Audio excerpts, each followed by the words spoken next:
인테리어 어디서 하지? 필립 인테리어. 피라 안녕하십니까. 오늘도 어김없이 고기 전문가 신성한 점장님을 모시고, 정말 고기 전문가라는 말에 맞게끔 닭으로 따지면은 약간 게륵, 이제 닭갈비 같은 존재 중에 하나일 것 같아요. 인테리어로 따지면 바꾸기도 그렇고 안 바꾸자니 눈에 띄고. 오늘은 저희가 알아볼 것은 샤시 손잡이입니다. 보통 샤시를 안 바꾸시고 리폼을 하는 경우가 많으세요, 그죠? 네. 샤시라는 아이템 자체가 금액대가 엄청 막 사악한 수준이기 때문에 누수나 이런 부분이 없다 하면은 교체를 안 하는 경우가 많은 추세라서, 뭐 필름 리폼 했는데 정말 샤시는 새 거가 됐어요. 실리콘도 다 새 거가 됐고 다 뜯어내고 새로 했으니까. 근데 샤시 손잡이는 옛날 거 너무 오게 티가 될 것 같아서 참 볼 때마다 가슴이 아픈데, 바로 이 부분에 대해서 면밀하게 구석구석 한번 알아보도록 하겠습니다. 리폼을 하시면 두 가지 방법이 있죠. 페인트를 칠한다거나 필름을 입힌다거나. 보통은 이제 주거 지역에서는 필름을 많이 입히시는데 다 새거가 됩니다. 샤시 틀까지. 그런데 손잡이가 색이 바래거나 아니면 사갔거나 다시 달아주기는 가슴이 아프죠. 많이 아프죠.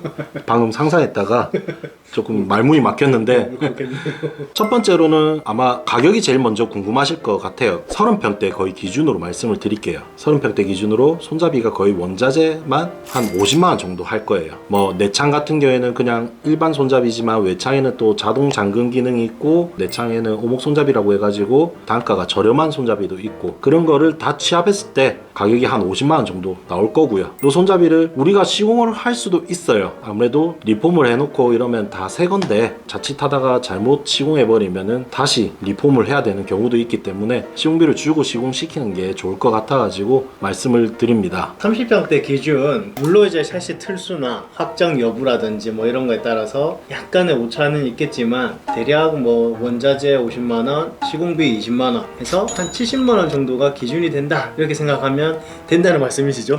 네. 네. 그리고 방금 뭐 말씀하실 때 내창, 외창 이런 손잡이를 좀 구분을 하셨는데, 네. 혹시 어떤 식으로 구분이 가능할까요? 보통 외창 손잡이 같은 경우에 자동 잠금 기능이 요새는 거의 다 달려 있을 거고, 내창에는 순수 손잡이의 목적만 있기 때문에 그런 것도 만약에 구입을 하실 예정이시라면은 꼭 내창인지, 그 다음에 손잡이마다 L과 R이 있을 거예요. L과 R도 구분을 잘 하셔가지고 구매를 하시면 될 것 같습니다. 차이가 없는 제품도 있겠지만 고급 라인이나 아니면 브랜드 라인 같은 경우는 굴곡이 조금씩은 다르다 보니까 뭐 LR 구분을 잘 해주셔야 될 것 같습니다. 특히 자동 잠금 기능 정말 조심하셔야 됩니다. 내창에도 자동 잠금 기능을 달 수는 있지만은 옛날에 이런 적이 있어요. 저희 회사 막내 직원인데 고객님한테 너무 잘해드리고 싶어서 내창에도 자동 잠금 기능이 있는 손잡이를 달았는데, 이 친구가 마감을 한다고 모르고 핸드폰도 없이 내창에 샤시 문을 닫고 베란다에서 일을 하고 있었어요. 그러다가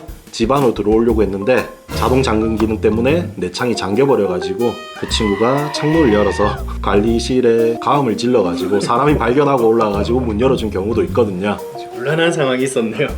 어쨌든 내창은 굳이 자동 잠금까지는 필요 없지 않을까, 뭐 이렇게 생각이 됩니다.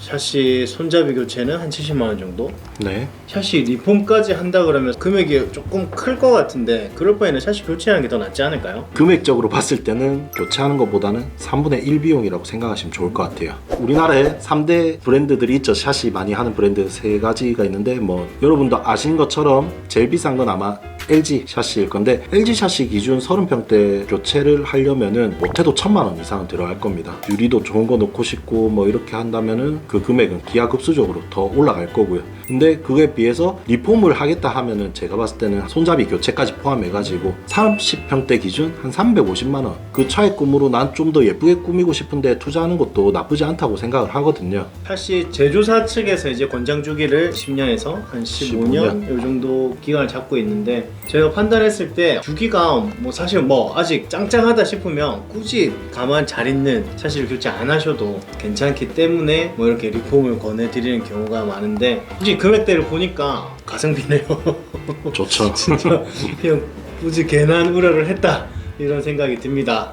이렇게 얘기만 들으면 리폼하는 게 참 좋은 것 같고 뭐 무조건 해야 될 것 같은데 리폼하는 과정에서 주의해야 될 내용들은 따로 없을까요? 인테리어 공정을 순서대로 봤을 때 항상 필름이 도배 공정보다 먼저 들어옵니다. 그 이유는 필름이 먼저 시공되고 필름 시공 후에 필름 위에 도배가 시공이 되어야지 필름이 들뜸 현상이라든지 투박한 마감을 막을 수 있기 때문에 항상 필름 위에 도배가 올라탄다고 표현하죠. 리폼을 할 때는 베란다에 창호가 있을 거예요. 페인트를 뿌린다든지 탄성 코트를 뿌린다든지 하기 전에 무조건 필름 리폼을 먼저 하는 게 좋고요. 집 내부에는 아까도 말씀드린 것처럼 도배 작업하기 전에 필름 리폼하는 거를 저희는 추천드리고 있습니다. 전체 공사 할 경우야 사실 뭐 페인트나 뭐 도배 이런 걸 신경 쓸 수가 있긴 한데 부분적으로 필름 리폼만 하는 경우도 있으실 테니 그런 경우도 걱정 안 하셔도 됩니다. 실리콘이라는 좋은 재료가 있기 때문에 실리콘도 있고 작업자의 기술이 좋으면은 그렇게 투박한 마감은 안 나올 겁니다. 궁금하신 부분 있으시면 언제든지 문의 주시면 저희가 또 성실하게 답변을 드릴 수 있도록 하겠습니다.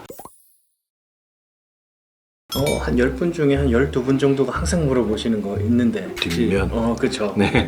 딱 알고 계시죠? 새로 교체 시공도 마찬가지인 것 같아요. 실내에서 바라보는 부분만 항상 필름이 붙어진다라는 거. 이제 이 부분을 항상 근데 물어보세요. 왜 뒤는 안 해요? 외창 샤시 같은 경우는 샤시 뒷면이 외부가 될 것이고 그리고 내창 같은 경우도 이제 발코니랑 연결되는 실질적으로 외부라고 봐도 무방한 공간이다 보니까 이제 아무래도 습기나 온도 변화 이런 것들이 많다 보니 필름 시공을 했을 경우는 좀 들뜸 현상이 일어날 확률이 많이 좀 일어나죠. 높고 햇볕이나 이런 열에 의해서 변색이 되는 경우도 많기 때문에 뒷면은 필름 시공을 안 하는 것이 이제 통상적인 관례다 뭐 이렇게 생각하시면 됩니다.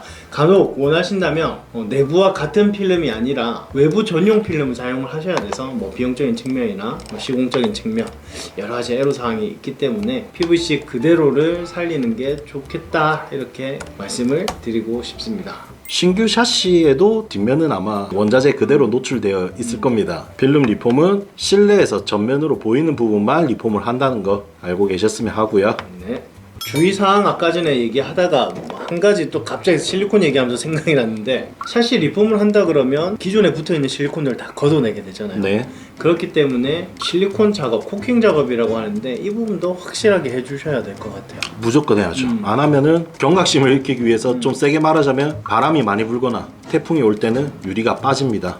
실내로 빠지면은 그나마 다행이지만 외부로 빠진다고 하면은 상상도 못할 일이 일어날 수 있기 때문에 꼭 반드시 코킹 작업은 이루어져야 됩니다. 반드시 하셔야 됩니다.